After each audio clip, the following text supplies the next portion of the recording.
He had everything a billion-dollar company, a penthouse in Portland, a reputation that commanded respect. Aidan Cross was the name people whispered in boardrooms and printed on glossy magazine covers. But what happens when the empire you built collapses overnight? What if the people you trusted most, the woman you loved, the friend you called brother, were the very ones who orchestrated your downfall? Alone, forgotten, broken, until one afternoon, on a park bench soaked in silence and regret, two little girls walked up to him. They didn't ask for his net worth. They didn't care who he used to be. They simply hugged him and everything began to change. Who were these girls? What did they see in a man the world had discarded? And how did this unlikely encounter lead Aidan not just to healing but to a new kind of love, family, and redemption? This isn't just a story of success lost. It's a story of wholeness found. Get ready for a journey of betrayal, resilience, and second chances that will stay with you long after the final word. Don't forget to like, share, and subscribe to our channel. Now, let's begin. He had everything, or at least, that's what people said. At 39, Aidan Cross was a household name in Portland's tech scene, a brilliant mind, a master strategist, the co-founder and CEO of one of the fastest-scaling software companies in the Pacific Northwest. His face graced magazine covers. His opinions moved markets. He was the man people quoted in boardrooms and whispered about in elevator rides. He wore custom charcoal suits that hugged his frame like they were born with him. Rode in a silent black BMW that knew every shortcut in the city. Lived on the top floor of a penthouse building with a view that made visitors fall silent. People envied his life. But envy, Aidan had learned, was a mirror. What they envied was the surface. Beneath it, something else entirely. His days were a string of high-stakes meetings, investor calls, and press features. His nights were colder than they had any right to be. His wife, Hannah, once his college sweetheart and now a glossy figure at every gala, hadn't looked him in the eye for months. Conversations had become calendar check-ins. Touches had become gestures of duty. But Aidan kept going, because that's what strong men do, until the day he couldn't anymore. It was a Thursday afternoon, when the world he'd built cracked quietly, cleanly, like ice splitting under pressure. He had just stepped out of the most pivotal meeting of the quarter. A billion-dollar partnership with a European data firm had been finalized. Applause erupted the moment the door clicked shut behind him. His assistant handed him a congratulatory espresso. His CFO patted his back and said, "You just bought us 5 years of dominance." Aidan nodded, smiled, said thank you. His voice sounded like it was coming from somewhere else. He mumbled something about needing fresh air and turned toward the executive lounge at the far end of the hallway. That's when it happened. He passed by the private glass meeting suite, a room designed for discretion, for secrets, and that's when he saw them. At first, he didn't understand what he was looking at. His brain, trained for analysis and logic, tried to interpret the image. Hannah, in her cream blazer, the one she wore to quarterly events, laughing, leaning, and beside her Everett Cole, his co-founder, his friend since the beginning, the one who stayed up late with him when they built their first pitch deck on ramen and Red Bull.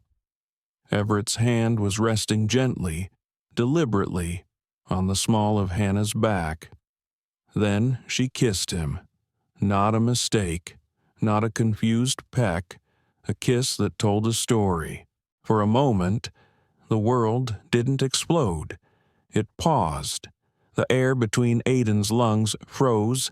His hands remained at his sides. He stared, not blinking, willing it to be something else. Maybe it was a misunderstanding. Maybe Everett was consoling her. Maybe she tripped. But no. Hannah's eyes were closed. Everett's hand moved down ever so slightly. It was real. And Aidan. He didn't storm in, didn't bang the door, didn't shout. He simply turned, walked down the hallway, past his team, past the glass trophy cases filled with awards bearing his name, past the woman in reception who smiled and said, "Congratulations, Mr. Cross." He didn't answer. He kept walking until the doors of the elevator closed behind him, sealing away the man he had been 5 minutes ago. Outside, the Portland sky was an indecisive blend of blue and gray. The wind rustled gently, indifferent to his collapse. He walked. No destination, just motion. The suit that had once cost more than most people's mortgage now felt like a weight. His shoulders slumped. His mind was blank, or maybe too full to process.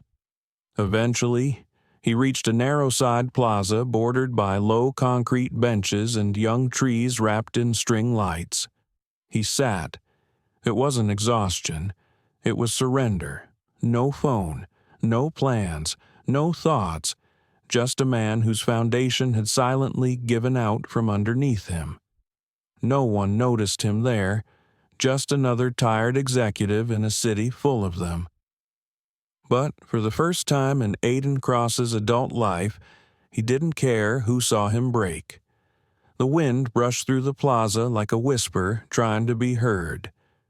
Aidan Cross sat still on the cold cement bench, elbows on his knees, his fingers interlaced, as if holding himself together with nothing but tension. He wasn't crying. Not yet. That would come later. For now, there was only stillness. People passed by joggers. A man with a takeout bag. A young couple laughing too loud. No one paid attention to the man in the dark suit, staring blankly at the sidewalk as if trying to memorize its cracks. Portland was like that. Everyone moved fast enough not to see. His thoughts, when they came, were disjointed. How long? Why him? Why Everett? Why now? There had been signs, maybe, too many late events, too many polished excuses, but he had been too busy chasing significance to notice he was being unstitched thread by thread. Not just at home, but at the company, too. He had built Cross and Cole Technologies from scratch with Everett. There were nights when they'd slept under their desks, eaten vending machine dinners, pitched investors with trembling hands.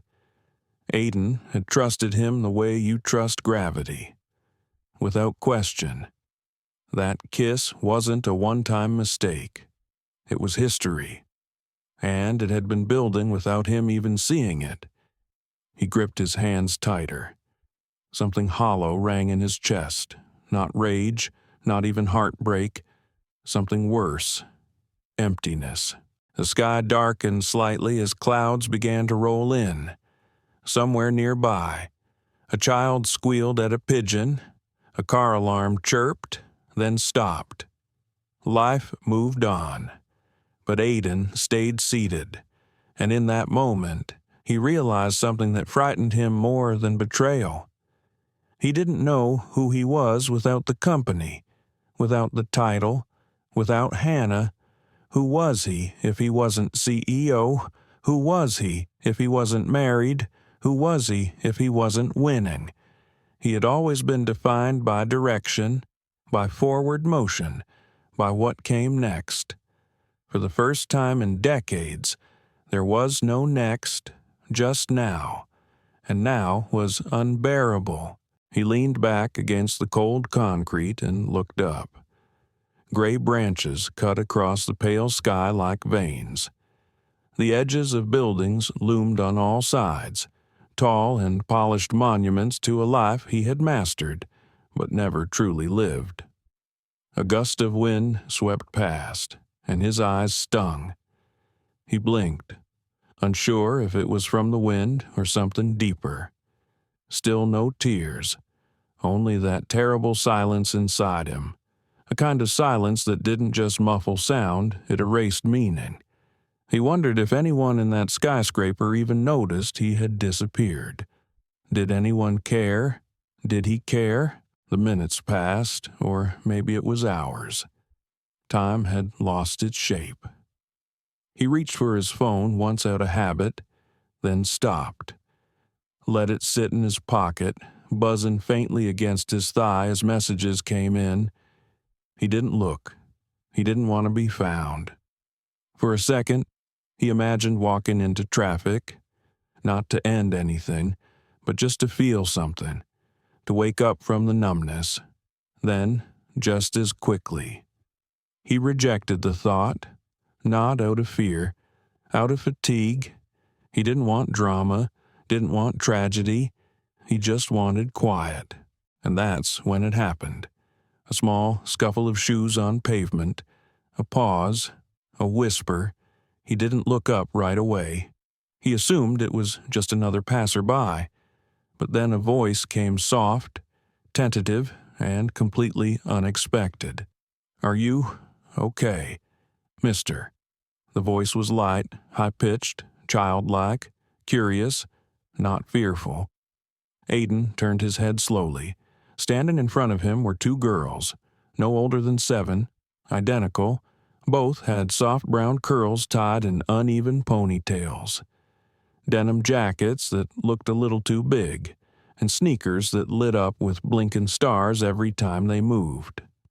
One of them was holding a melting orange popsicle. The other had a sticker-covered backpack slung over one shoulder. They looked at him the way only children can, with no filter, no hesitation, and no agenda. He blinked, didn't say anything.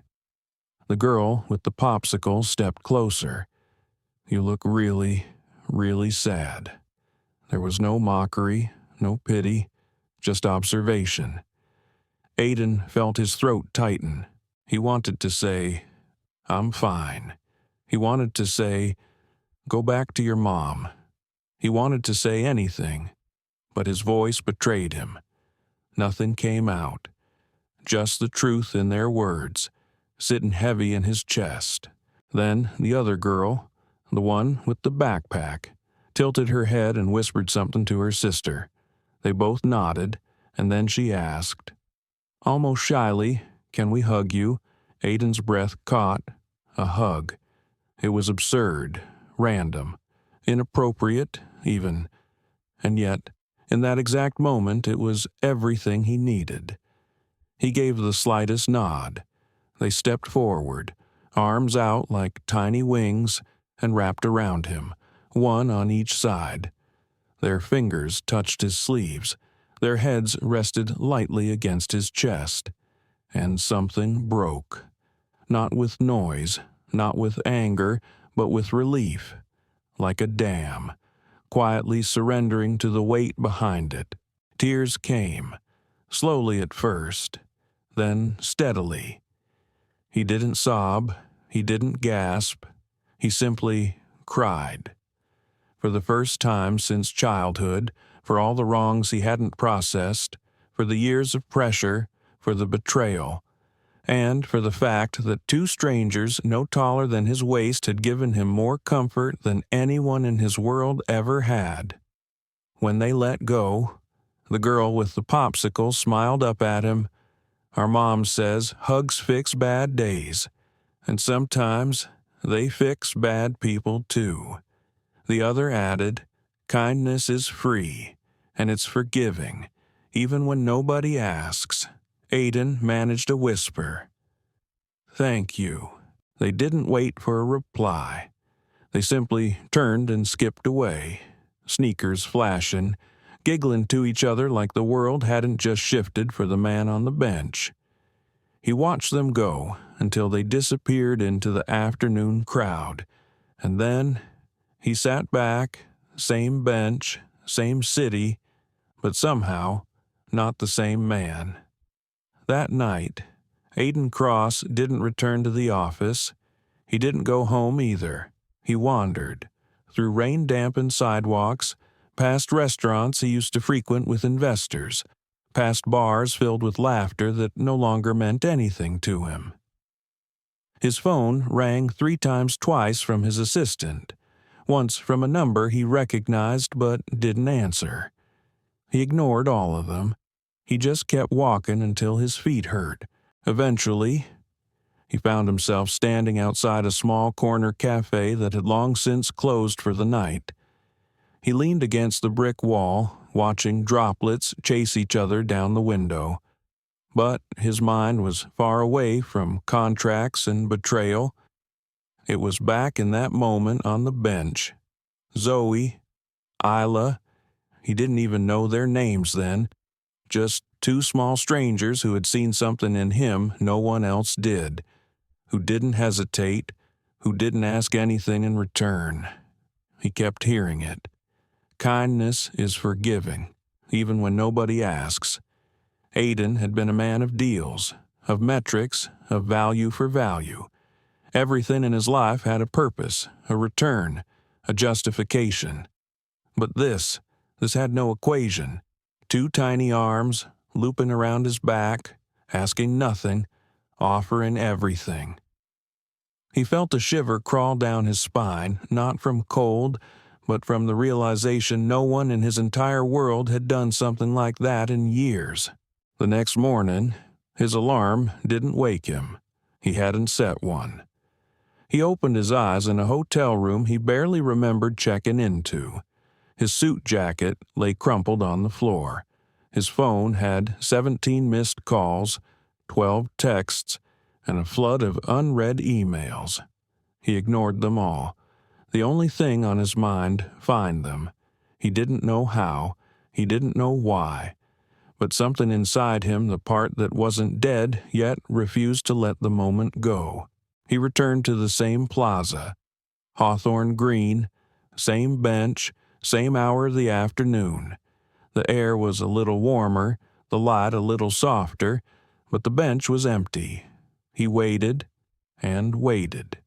Kids passed by, some with balloons, some holding ice cream. None were them. He stayed until dusk, until the string lights in the trees blinked on and the street lamps buzzed with that low electric hum. Still, they didn't come. Day 2. He wore jeans and a sweatshirt this time. No more suits, no briefcase. He sat with a coffee in one hand, pretending to read a paper, scanning every child that walked past. The world moved as it always did, impatient, uninterested, still no sign of them. Day 3. Same thing. A woman offered him $1, assuming he was homeless. He thanked her and gave it to a man actually sleeping nearby. Day 4. He brought a sketch pad and started doodling what he remembered. 2 girls, 1 backpack, 1 popsicle. Sneakers that blinked.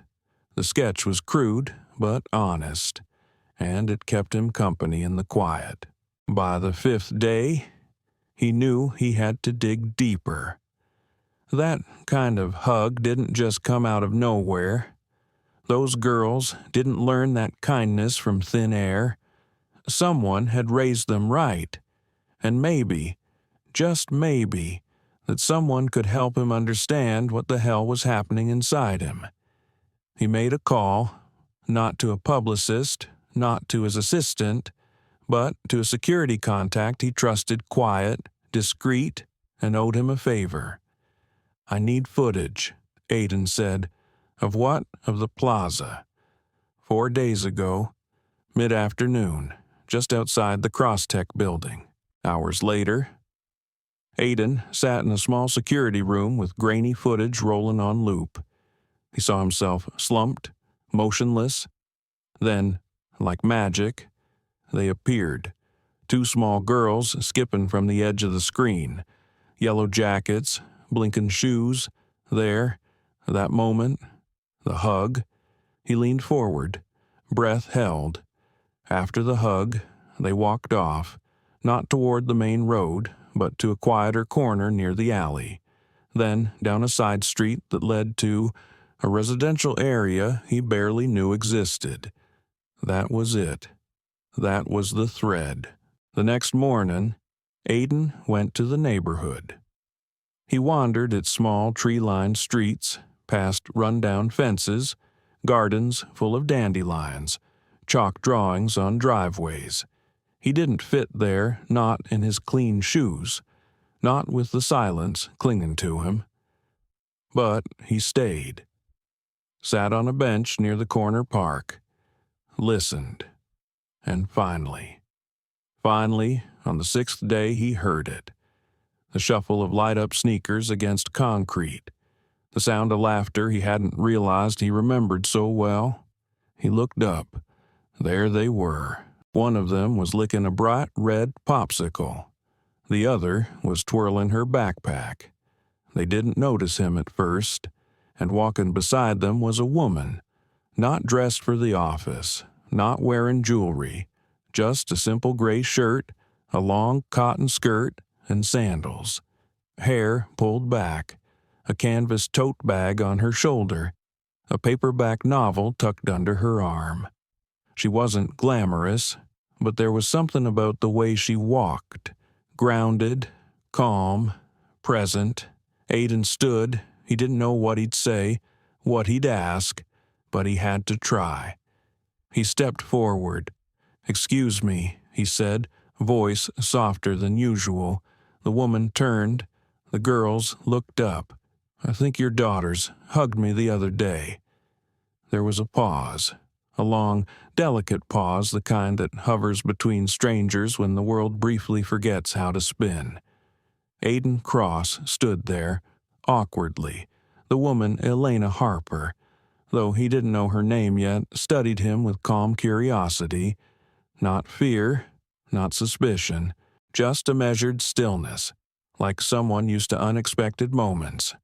The twins, Zoe and Isla, looked from him to their mother, eyes wide and expectant. Finally, Elena tilted her head slightly and asked, "Did they ask first?" Aidan blinked, caught off guard. "Sorry, the hug," she said. "They're not supposed to hug strangers unless they ask first." He almost laughed. A sound caught somewhere in his throat. "Yes," he said, "they did. One of them asked if I was okay. Then they asked to hug me, and I just nodded." Another pause. Then came a small, almost imperceptible smile. "Yeah," she said. "That sounds like them." Aidan felt the weight of everything he wasn't saying pressing against his ribs. He hadn't planned this, hadn't rehearsed a speech.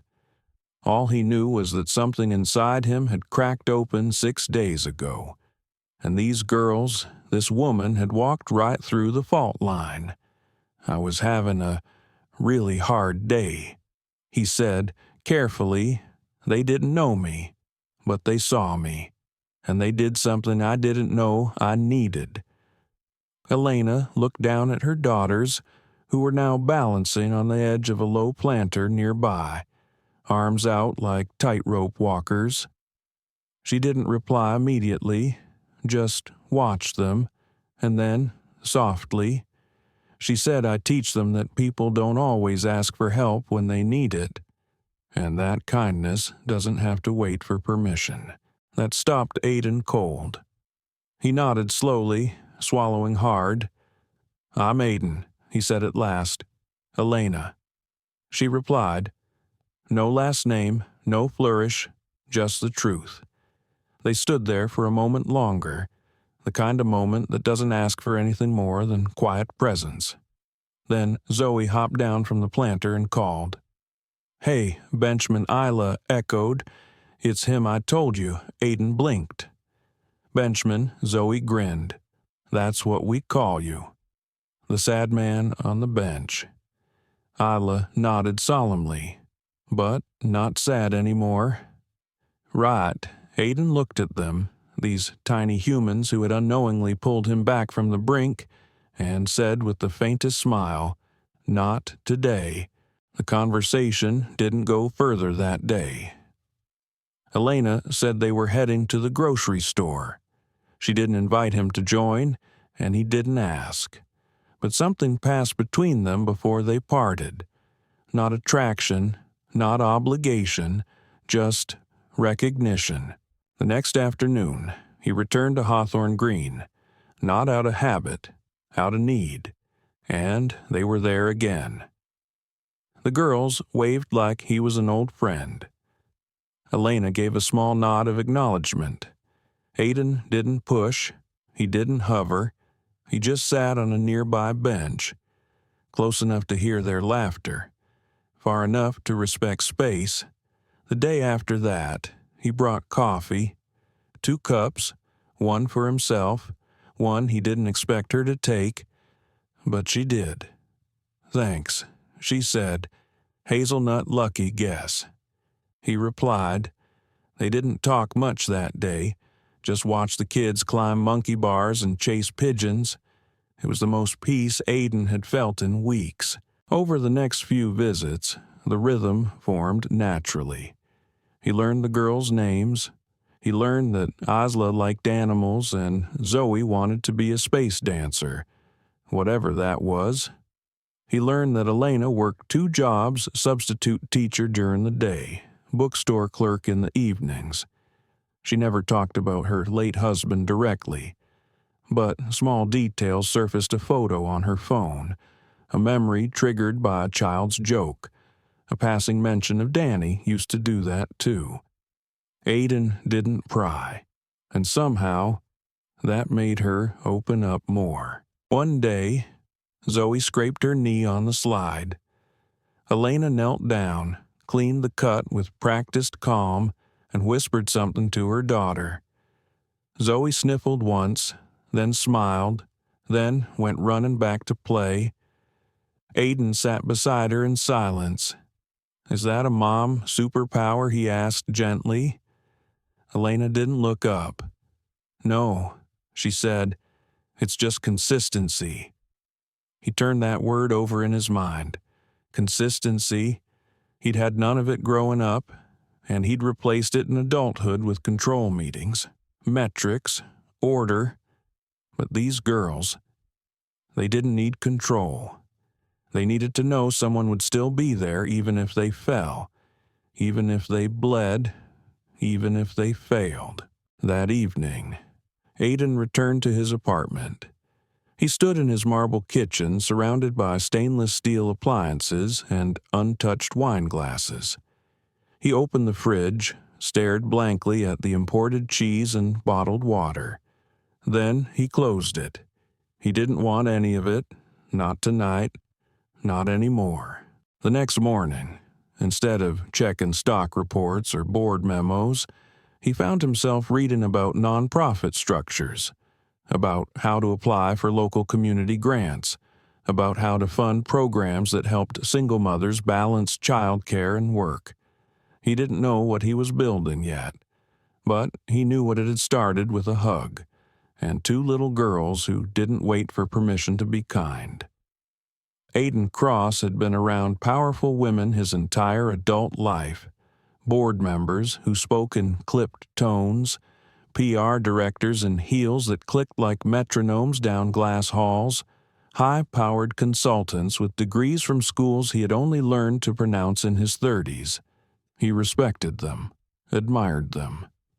But none of them had ever made him pause the way Elena Harper did sitting cross-legged in the grass, her daughters squealing in the distance, a paperback novel open across her knee.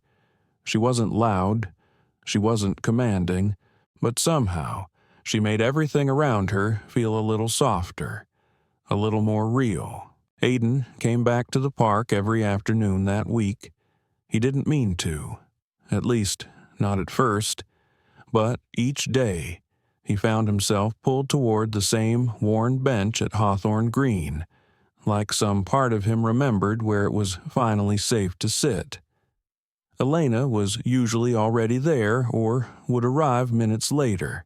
She always brought snacks in mismatched containers. The girls called them mom bags, ziplocs of crackers, squished fruit, napkins folded into triangles, the kind of detail no one prepared for on a company itinerary. Sometimes they talked, sometimes they didn't.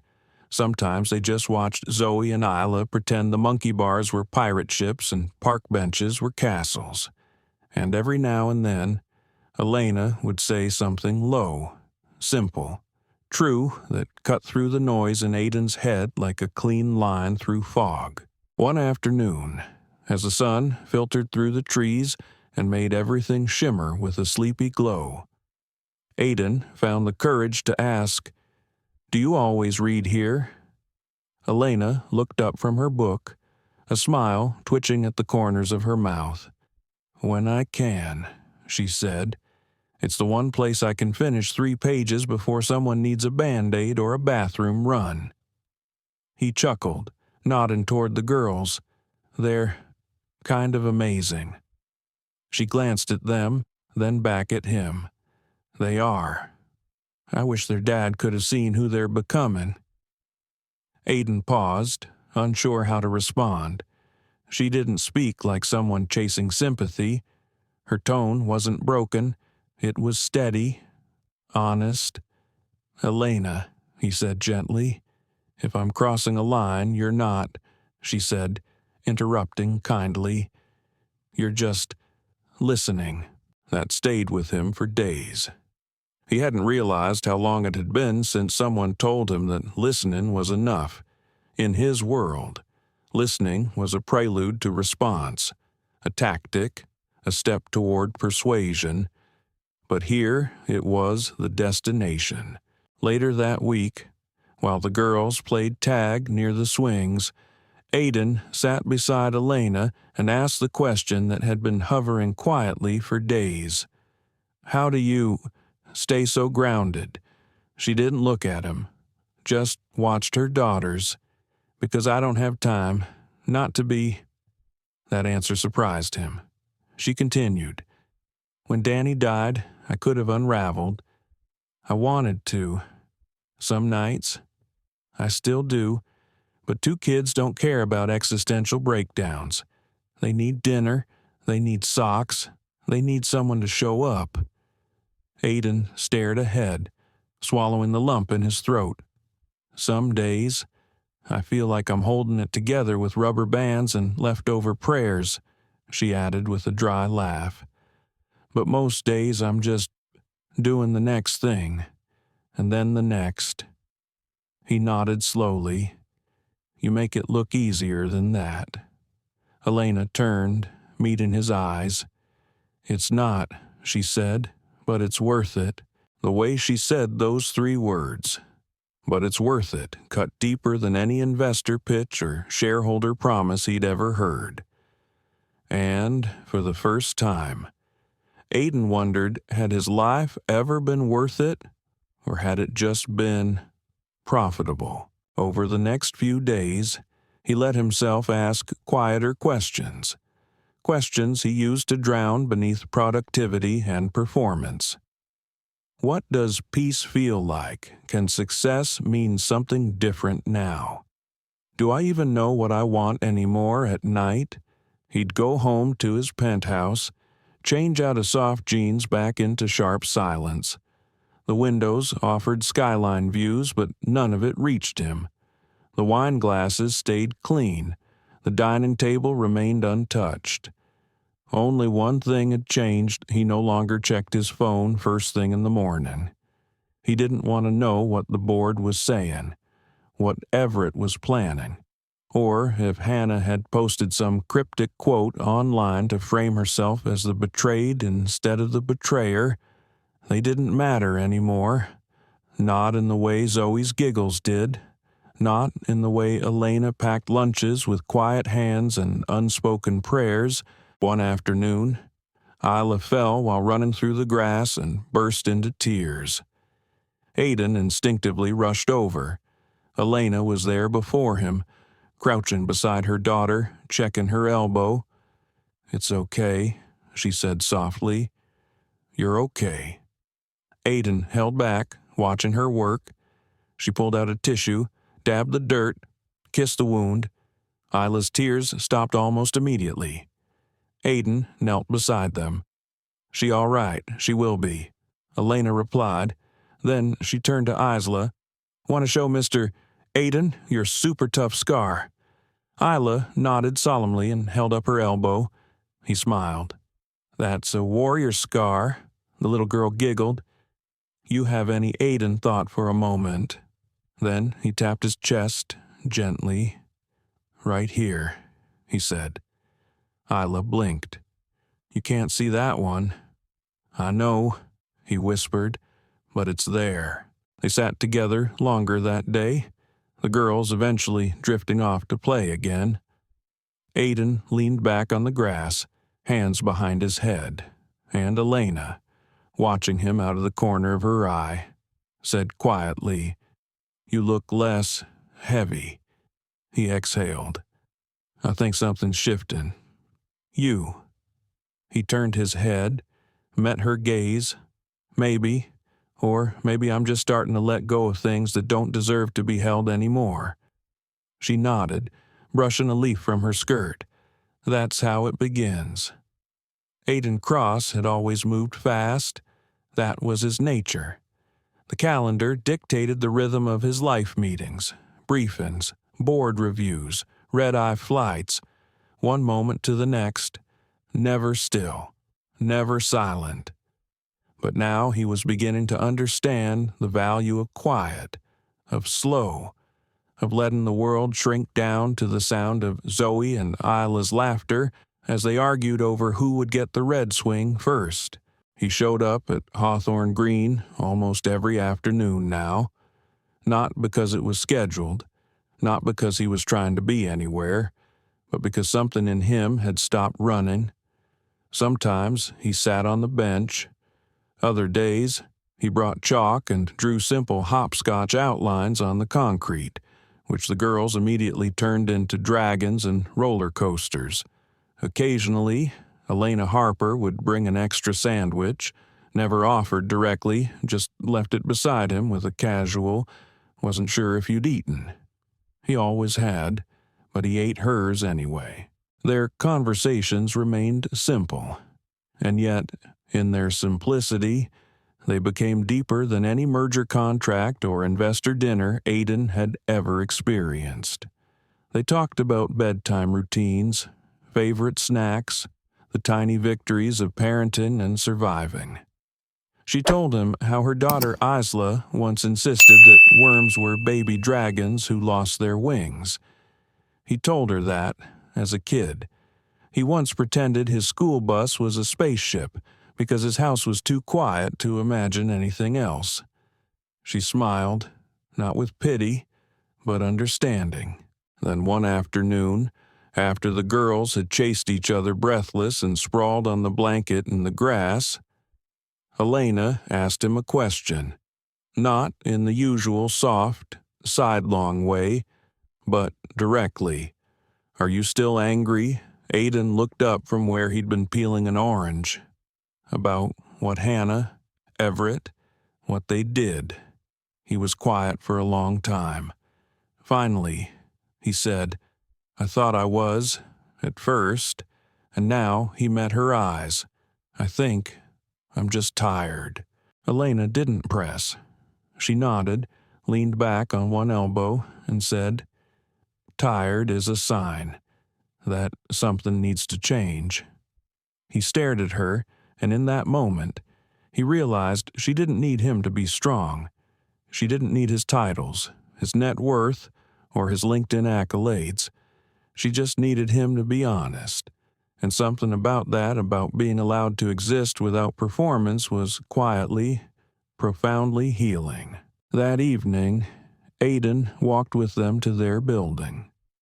It was a modest brick structure with a chipped mailbox and a creaky second-floor stairwell. The hallway smelled like old wood and someone's spicy dinner down the hall. Elena apologized for the mess as she fumbled with the keys, brushing glittery sneakers aside and shoving a pink sock behind the couch. But Aidan, he just smiled, because for the first time in years, he stepped into a space that felt like life, not status. Drawings taped to the fridge, a lopsided bookshelf, a couch that had seen too many cartoons but still held its shape. He sat down at the kitchen table and helped Zoe with a lopsided puzzle while Isla crawled under the table looking for a missing piece. Elena moved around the room like she always had, unapologetically real. He felt safe there, and it terrified him how much he wanted to stay. That night, he didn't go back to the penthouse. He checked into a small boutique hotel near the park. The sheets weren't Egyptian cotton. The windows didn't have a skyline view, but he slept deeply for the first time in what felt like years. The next morning, instead of coffee from a gold-rimmed espresso machine, he stopped at a corner vendor and got 2 paper cups with mismatched sleeves. 1 hazelnut for her, 1 black for him. When he handed it to Elena at the park, she smiled and said, "You remembered." He shrugged. "I forget board deadlines, but not this." They sat side by side, elbows brushing slightly, watching the girls play. No one said much, but that was the beauty of it. The silence no longer felt like an absence. It felt like presence. A few days later, he finally told her the whole story. Not all at once, but piece by piece. How he and Everett built the company from nothing. How Hannah changed after the first windfall. How success became a performance neither of them wanted to admit they hated. He told her about the betrayal, not just in the kiss, but in the way it made him question every decision he'd made in the last decade. And he told her how he hadn't cried in over 10 years, until 2 little girls asked to hug him. When he finished, she didn't say, "I'm sorry." She didn't offer cliches.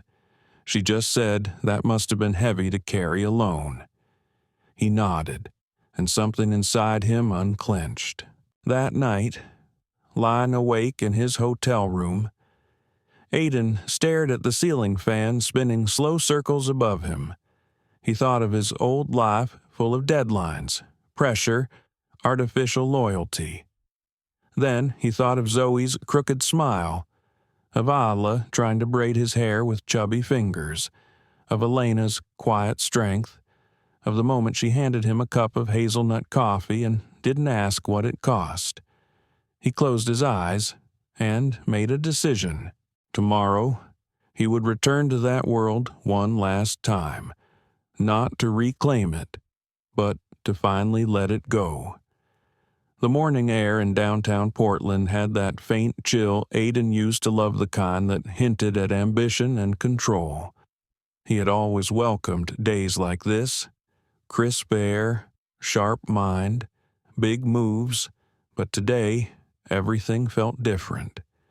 He walked into the marble lobby of Cross Tech, a building that still bore his name even if his identity had started drifting away from it. The receptionist smiled automatically, then paused when she recognized him. "Mr. Cross, you haven't been in all week?" Aidan simply nodded. "I won't be long." He stepped into the private elevator, scanning the buttons like they were part of a memory he wasn't sure belonged to him anymore. The boardroom was empty, his office untouched. He sat in the chair where he had once mapped out global expansion, IPO strategies, and million-dollar exits. But the room felt hollow now, not because of betrayal, but because he no longer needed it. He opened his laptop and began drafting something new, a document, not resignation, not retaliation, something in between. Just as he typed the first line, his phone buzzed violently across the table. 3 missed calls, then a message from his assistant. "You need to see this right now." Attached was a video. Aidan hesitated, then hit play. The footage was grainy, clearly recorded from a phone, a dimly lit lounge, a voice he knew too well, Hannah's. She was laughing softly, sipping wine, her legs crossed at the ankle. Across from her sat Everett Cole, equally relaxed, as if they were co-conspirators in a film that hadn't yet premiered. And then, the words, not loud, but clear. He was always too soft where it counted. I didn't think he'd go down this easy, but you were right. All it took was a little pressure and he folded. The board already leaned our way. It's just cleanup now. He won't fight. He's too proud to get messy. Laughter, clinking glasses, silence. Aidan froze. He'd thought the affair was betrayal enough. But this was strategy. This was premeditated. They hadn't just hurt him. They had orchestrated his removal. They'd manipulated board members, moved money, shifted votes, all while smiling in public and hugging investors at charity galas. And somehow, they were right. He hadn't fought. He'd walked away in silence, hoping peace would be its own reward. The fury didn't come immediately. First came clarity, the kind that sits in your chest like stone, the kind that doesn't rise like a scream, but settles like gravity. He closed the video, stared at the floor, and then he stood up, walked to the window, and looked out over the city. So much of his life had been spent building this empire brick by brick, headline by headline. But now, he didn't want it back. He didn't want revenge. He wanted truth. He picked up the phone. Not to call Hannah, not to confront Everett. He called his lawyer. "Everything you can get your hands on," he said calmly. "I want every document, every share movement, every board vote, every account detail since last quarter." The voice on the other end hesitated. "You ready to go public?" "No," Aidan replied. "I want it clean. No press, no spectacle, just proof." He paused. "Handle it with dignity." That night, back in Elena's apartment, the air felt warmer. Zoe and Isla were tangled in a pile of coloring books and animal stickers. Aidan helped Isla gently unstick a cartoon raccoon from her hair. Elena was finishing dishes in the kitchen, humming faintly to herself. But she knew. Before he even said anything, she saw it in the way he didn't smile the same way when he sat down, the way his fingers tapped the table absently. After the girls went to bed, she poured him a cup of tea and sat across from him. He slid the phone over and let her watch the video. She didn't flinch. When it ended, she simply said, "I'm sorry." And then, silence, the good kind, the kind that doesn't try to fix, just stays. "I thought I was over it," Aidan whispered. "You are," Elena said gently, "but that doesn't mean it can't still hurt." He looked at her, eyes tired. "I don't want to become what they were. You won't." "How do you know?" She leaned forward and touched his hand. "Because you came here instead of chasing them." That night, he stood on her tiny fire escape, watching the stars blink faintly above the buildings. In his other life, he would have issued a statement, filed a suit, burned the whole system down. But here, he just closed his eyes and let the cool air remind him he still had a future. He didn't need to destroy anything to feel powerful.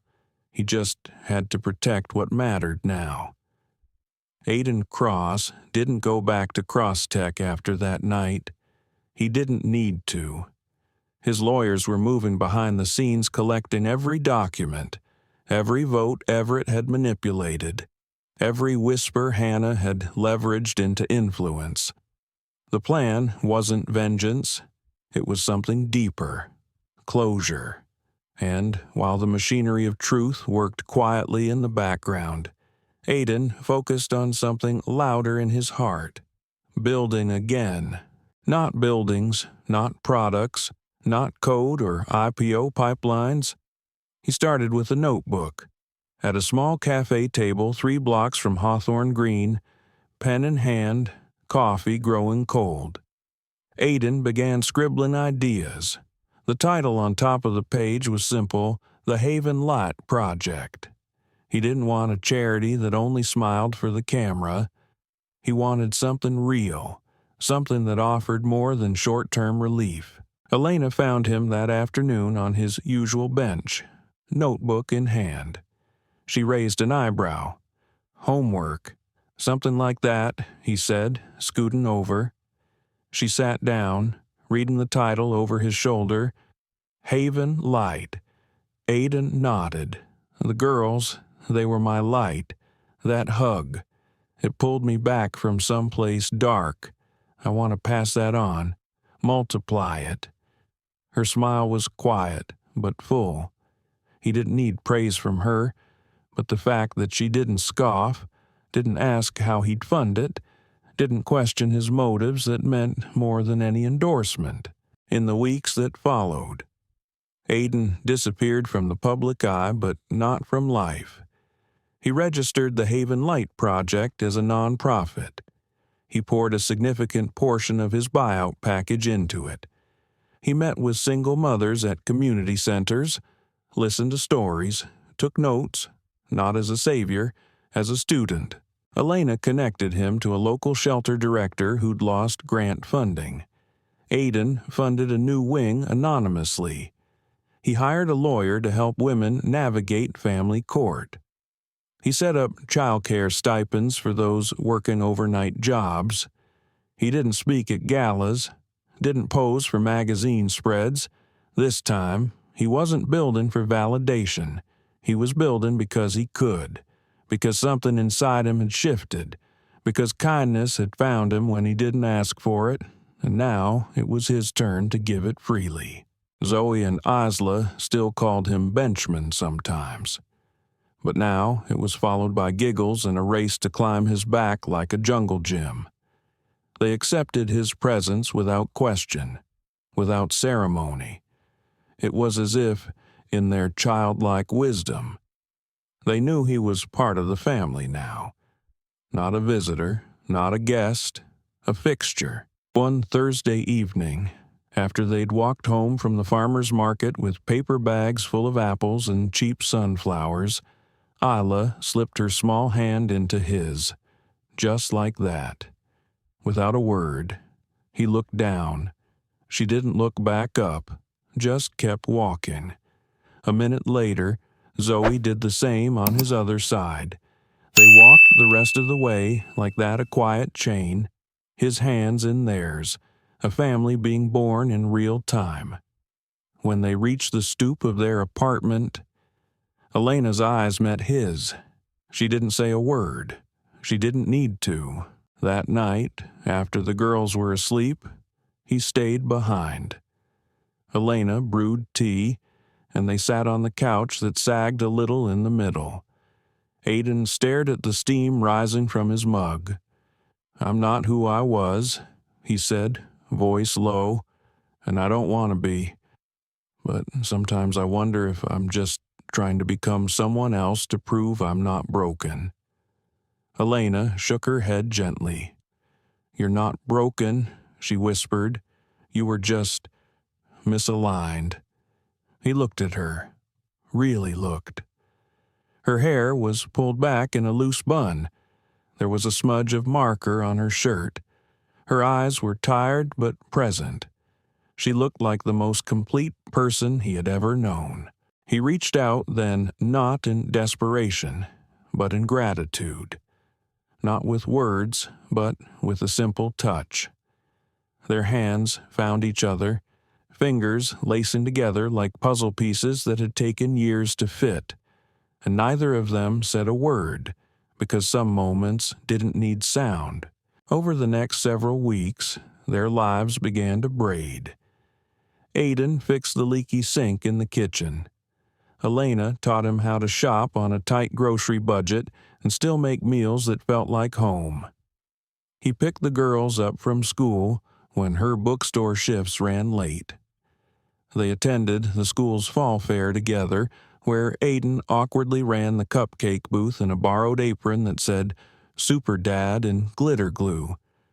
He didn't correct it, and slowly, without either of them naming it, the truth became obvious. They weren't visitors in each other's worlds anymore. They were home. There are places in life we return to not because they are grand, but because they changed us. For Aidan Cross, that place was a weathered concrete bench in Hawthorne Green Plaza. The same bench where he once sat hollowed out by betrayal. The same bench where two little girls had wrapped their arms around him without hesitation and rewired something inside his chest. It was the place his old life had ended, and it was the only place his new one could begin. It started with a question, not to Elena, to the girls. He was baking cookies with Zoe and Isla one Saturday morning in their small kitchen. The girls were covered in flour like they had rolled through a bakery explosion. They were laughing, unbothered, and in that moment, watching them giggle over sticky batter, he knew this wasn't a phase. This wasn't recovery. This was real. He knelt down beside them. Flour smudged on his cheek. "Hey," he said softly, "can I ask you both something important?" They froze like he just said the secret code word. Zoe's eyes narrowed. "Are we in trouble?" He smiled. "No, nothing like that." He reached out, took their tiny, messy hands in his. "What would you think if I asked your mom to marry me?" Isla gasped and dropped her spoon. Zoe blinked. Forever married. He nodded, heart fluttering. Yeah, forever. Their reaction was immediate. Squeals, giggles, shouts of "do it." And today. Zoe added, "Can we get cake before the wedding?" He laughed. "That depends on your mom." But he didn't do it that day. He waited. Not because he doubted her, but because he wanted it to feel right. True. Rooted in where it all began. The following weekend, he packed a small picnic sandwiches, juice boxes, a thermos of tea for Elena. He slipped a simple ring into his coat pocket, a slender gold band with a small sapphire stone, the same deep blue as Isla's eyes. They walked to Hawthorne Green like any other family outing. Zoe and Isla skipped ahead, chasing bubbles from a street vendor. Elena walked beside Aidan, her hand occasionally brushing his. They reached the bench, the same bench. She didn't notice at first, just sat, smoothed her cotton skirt, looked out at the trees swaying in the wind. Aidan sat beside her, hands in his lap. For a moment, they said nothing. The silence was familiar now. Safe. Then he reached into his coat and pulled out the small velvet box. No grand gesture, no kneeling, just the truth, placed gently in her hand. Elena looked down, brows furrowing slightly, then up at him. "Andrew?" He shook his head with a small smile. "I don't have a speech," he said. "I don't have the perfect words. I just know that everything good in my life starts with you, and I want to build the rest of it with you, with the girls, not as a visitor, as family." Her breath caught. For a moment, she didn't speak. The girls were still chasing bubbles, their laughter echoing softly behind them. And then, her fingers closed around the ring box.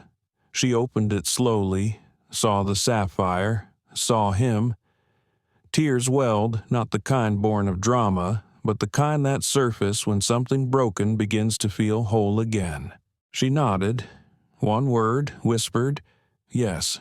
Zoe came bounding back first. Did you ask her? Hila wasn't far behind. Did she say yes? Elena laughed through her tears. Yes, sweethearts. He did, and I did. Both girls screamed in delight, hugging Aidan with flowery remnants still on their clothes. Zoe tugged his sleeve. Can we still get cake today? Even if it's not the wedding yet, Aidan laughed. Absolutely. They sat together on the bench, all four of them, the wind tangling Elena's hair.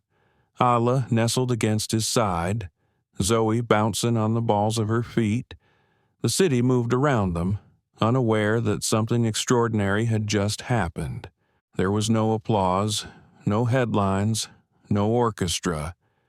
Just a man who had lost everything, finding the courage to ask for something real, and a woman who had every reason to guard her heart, opening it. There were no velvet invitations, no planners and headsets, no glossy engagement photos printed on thick cardstock.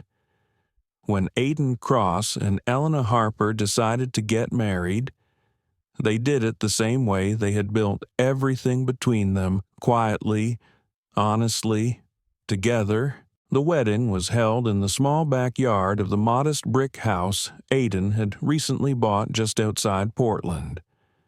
It was nothing like the gala-style events he once attended, those shimmering evenings with name tags and champagne trays and $1,000 centerpieces no one remembered the next day. This was different. This was the girls stringing paper flowers between two trees with too much tape. This was neighbors bringing lawn chairs and homemade pies. This was Zoe and Isla skipping in the grass barefoot, wearing flower crowns they made themselves. This was real.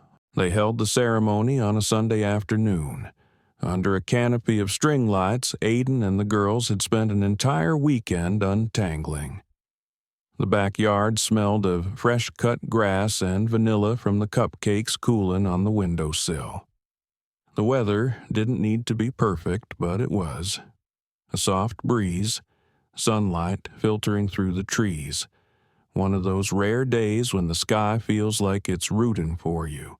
Aidan didn't wear a tux, just a white button-down, sleeves rolled to his elbows, and a linen vest. Zoe insisted made him look like a fairy tale dad. He didn't correct her. Elena wore a long, flowing dress the color of sand. No veil, no heels, just her, barefoot in the grass. A few sprigs of baby's breath tucked behind her ear by Isla. When she walked toward him, Aidan forgot how to breathe. Not because she looked perfect, but because she looked like home. Zoe and Isla walked ahead of her, baskets of petals in hand. They took their job seriously for about 30 seconds before their petal toss turned into a full-on floral explosion, accompanied by squeals of laughter. The crowd, mostly friends from the girls' school, bookstore co-workers, and local neighbors, laughed with them. No one cared about perfection, only presence. When Elena reached him, Aidan took her hands in his. They didn't have rehearsed vows. They had index cards, slightly wrinkled, a little smudged, but the words on them were true. Aidan's voice wavered as he spoke. I don't promise a fairy tale. I don't promise answers. I just promise to keep showing up on the good days and the messy ones. You've taught me what it means to be seen. And now I want to see you. Every day, in the little things, for the rest of our days. Elena's voice was steady, but soft. I don't need a rescue. I never did. I need someone to build with, laugh with, grieve with, and you've already proven you're that person, not with grand gestures, but in peanut butter sandwiches, puzzle pieces, and bedtime stories. I choose that life. I choose you. Before the officiant could even say, "You may now," Zoe shouted, "Kiss her already," and so he did. Afterward, there was no sit-down dinner, Just folding tables covered in patchwork tablecloths, mismatched dishes, and food people brought with love and tinfoil. Elena's friend from the bookstore played a guitar. Someone's uncle told corny jokes over a crackling speaker. A neighbor's dog ran in circles chasing bubbles the girls couldn't stop blowing. It was chaos. It was imperfect. It was perfect. That night, as the sun dipped behind the trees and fireflies blinked above the lawn, Aidan sat on the steps of the back porch, arms around both girls, Elena leaning her head against his shoulder. They watched the guests linger, soft music still drifting, pie crumbs scattered, lights glowing overhead like stars that had decided to come a little closer. Zoe yawned dramatically. "So, are we all married now?" Elena laughed. "That's not quite how it works, sweetheart." Isla shrugged. "Feels like it." Aidan smiled and pulled them in tighter. "That's because it is." They didn't post pictures online. There were no hashtags, no press releases, just 4 people. And a bench they no longer needed because they had found something better to sit on each other. The house they lived in after the wedding wasn't big. The furniture didn't match. The hallway creaked. The kitchen window stuck on humid days. And the backyard had more weeds than grass. But to Aidan Cross, it felt like the most precious place he had ever known, because it wasn't about perfection anymore. It was about presence. Mornings were a mosaic of small things. Zoe and Isla arguing over whose turn it was to feed the cat.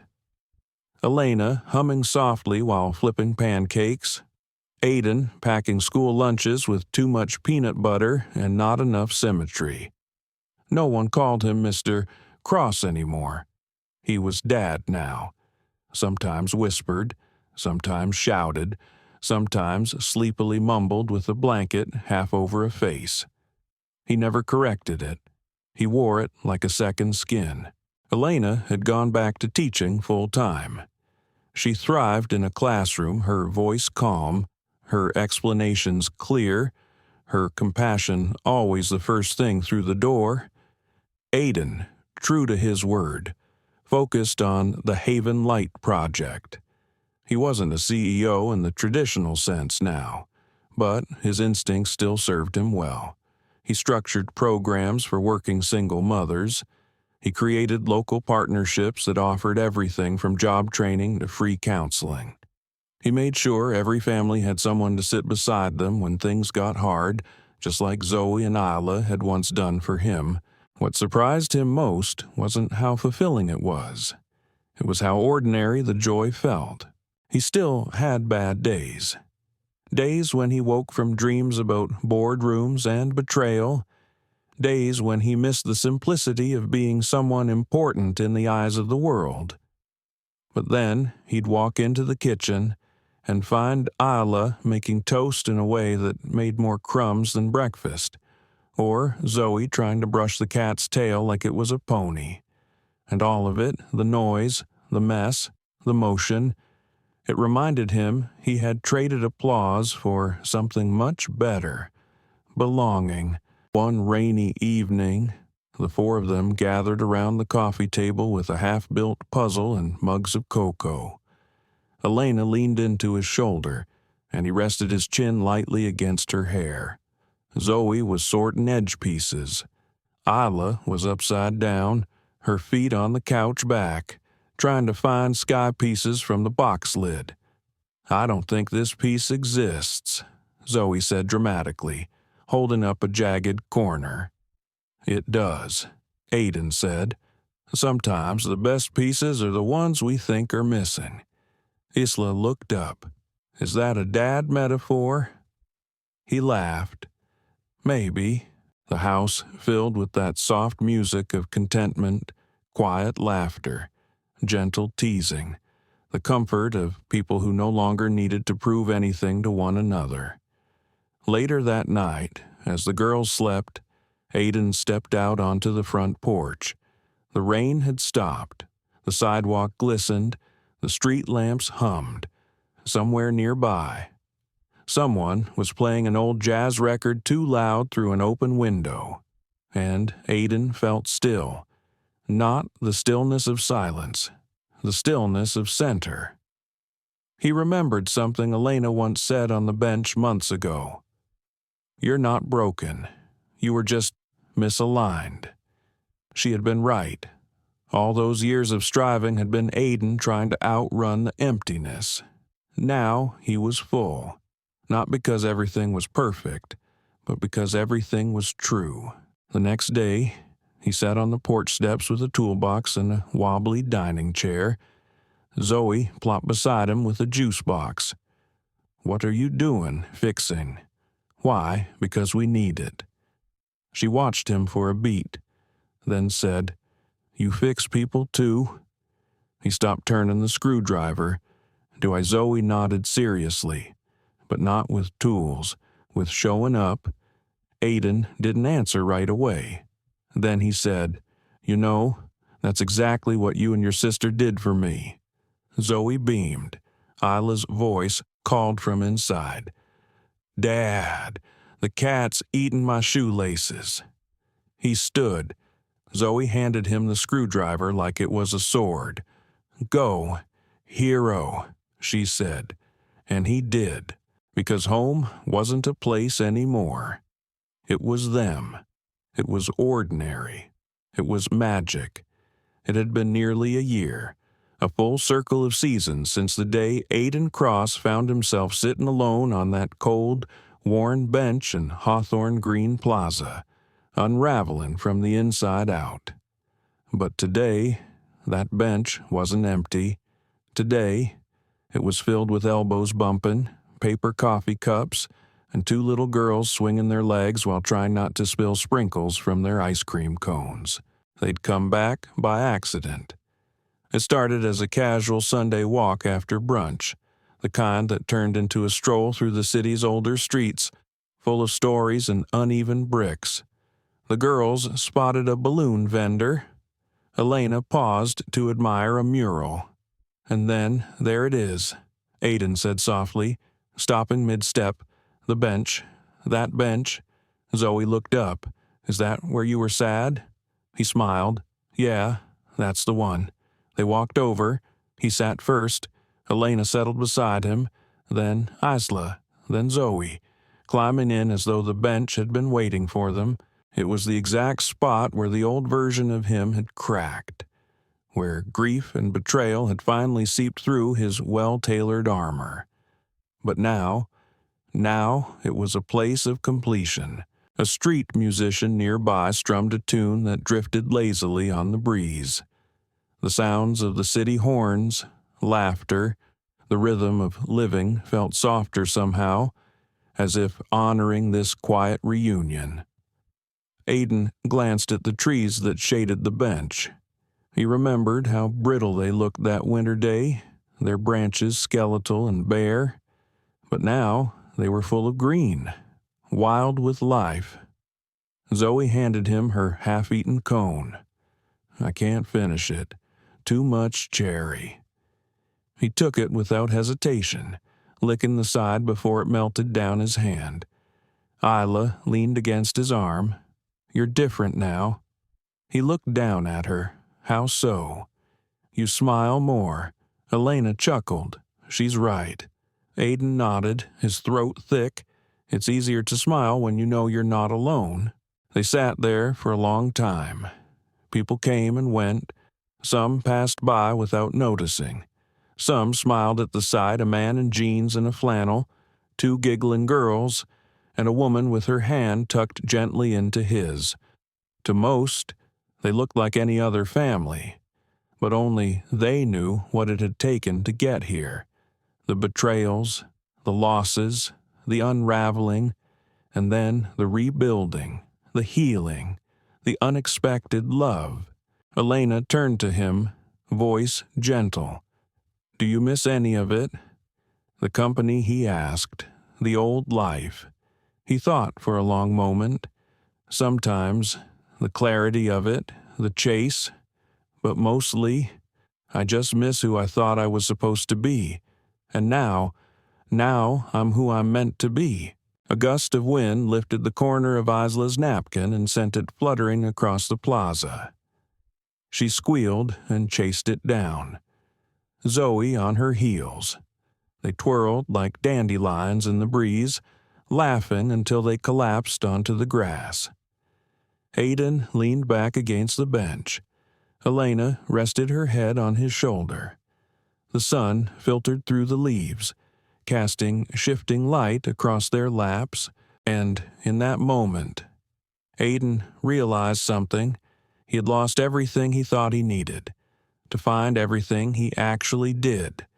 Not wealth, not recognition, but being known, being chosen, being loved not for what he achieved, but for who he was when all of it was gone. This wasn't just a new chapter. It was a new story entirely, written not in press headlines or financial reports, but in bedtime giggles, grocery store hugs, and quiet Sunday walks back to the bench where it all began. Sometimes, the world only sees our titles, our resumes, our wealth. But what if the truest version of us only emerges after it's all stripped away? Aidan Cross lost everything: his wife, his company, his identity. Yet what he gained was something no boardroom could ever offer: real connection, family, and the quiet power of showing up for someone else. Zoe and Isla didn't heal him with money or advice. They healed him with something we often overlook: presence, innocence, unconditional love. In a society obsessed with status, this story reminds us, you're not defined by what you've built, but by what you build after everything breaks. Let it be a call to all of us to treat others with compassion, to look beyond the surface, and to never underestimate the impact of simply being there for someone in their darkest hour. If this story moved you, let us know in the comments what moment hit you the hardest. What part of Aidan's journey did you connect with? Don't forget to like, share, and subscribe for more powerful stories that touch the heart and challenge the way we see the world. Thank you for watching. We'll see you in the next story.